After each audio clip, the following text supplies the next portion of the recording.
जय गुरुजी, शुक्राना गुरुजी, सारी संगत को जय गुरुजी।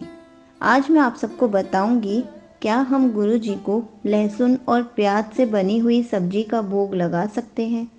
संगत जी, गुरुजी ने ये भी समझाया है कि जो हम लंगर मंदिर में खा रहे हैं उसे ही हम खुश होकर खाते हैं, और घर में यदि लहसुन प्याज खाने में पड़ गया तो फिर उधेड़ बुन में लग जाते हैं। हमें ऐसा नहीं करना चाहिए। हम गुरुजी वाले हैं। गुरुजी यानी रब, यानी पाना भी है तो गुरुजी को ही। अब बिना गुरुजी की आज्ञा माने कोई कैसे उनको पा सकता है। गुरुजी ने ऐसा कभी नहीं कहा कि मुझे बिना प्याज और बिना लहसुन का भोग लगाओ। गुरुजी ने हमेशा ये कहा है, जो अपने परिवार के लिए बनाओ उसी का ही मुझे भोग लगाओ। बस वो अंडा और नॉनवेज नहीं होना चाहिए। आप लहसुन और प्याज हर सब्जी में यूज़ कर सकते हो। एक एक कण जो हम प्रसाद समझकर खा रहे हैं, यदि वही भाव अपने घर के बने रसोई में भी रखें तो ये भी प्रसाद हो गया समझें।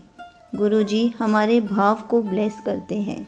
एक बुज़ुर्ग संगत का सत्संग शेयर करती हूँ। उन्हें पेट की और पचने की समस्या थी। गुरुजी ने बुलाना शुरू किया तो सोमवार को अक्सर समोसा और लड्डू प्रसाद खाने में मिलता था। वो मिर्च ज़रा सी भी नहीं खा सकती थी, पर गुरुजी का नाम लेकर खाया करती और पेट बिल्कुल ठीक रहता। कभी कोई समस्या हुई ही नहीं। समोसा या पूरी प्लेट लंगर खाने के बाद भी सदैव कहती कि गुरुजी ने ये गजब का आश्चर्यजनक ब्लेसिंग्स दी हैं। पर उनका ये विचार सिर्फ प्रसाद तक ही रहता। घर के खाने में वही पुरानी आदत कि ये नहीं खाएंगे या वो नहीं पचेगा, जबकि हकीकत में गुरुजी ने उन्हें ये खिला खिला कर समझाया कि वो सब पचा सकती हैं।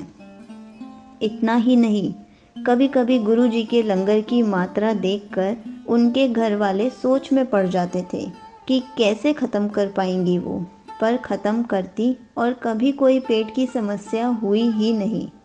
पर घर में परिवार वाले कभी 2 चम्मच चावल या आधी रोटी भी ज़्यादा दे देते तो बीमार होने का डर उन्हें सताने लगता था। कई बार हमने देखा है, संगत अपने को परोसे लंगर से कुछ वापस कर देती है।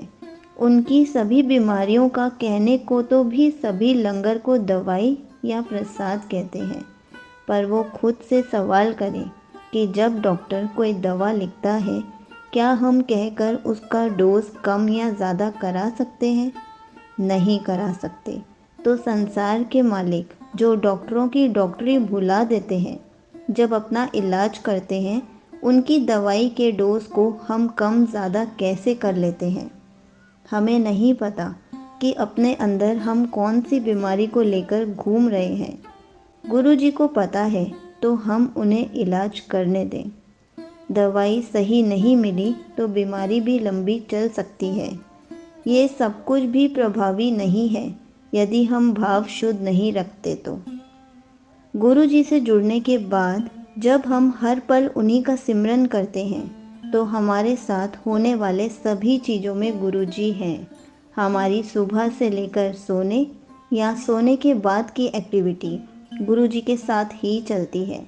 ऐसे घरों में सब कुछ गुरुमय होता है। कुछ भी ऐसा हो ही नहीं सकता जो गुरुजी ने प्लान ना किया हो। हम बस अपने और परिवार वालों के भाव शुद्ध रखने होंगे। घर के खाने का भी एक एक बूंद लंगर समझ कर खाएं। खुद महसूस करेंगे कि हम सब कुछ खा सकते हैं और सब कुछ हजम भी कर सकते हैं। थोड़ा कम खाकर भी पेट भरा महसूस होता है, और ज़्यादा खा लिया तो भी सब कुछ यथावत रहता है।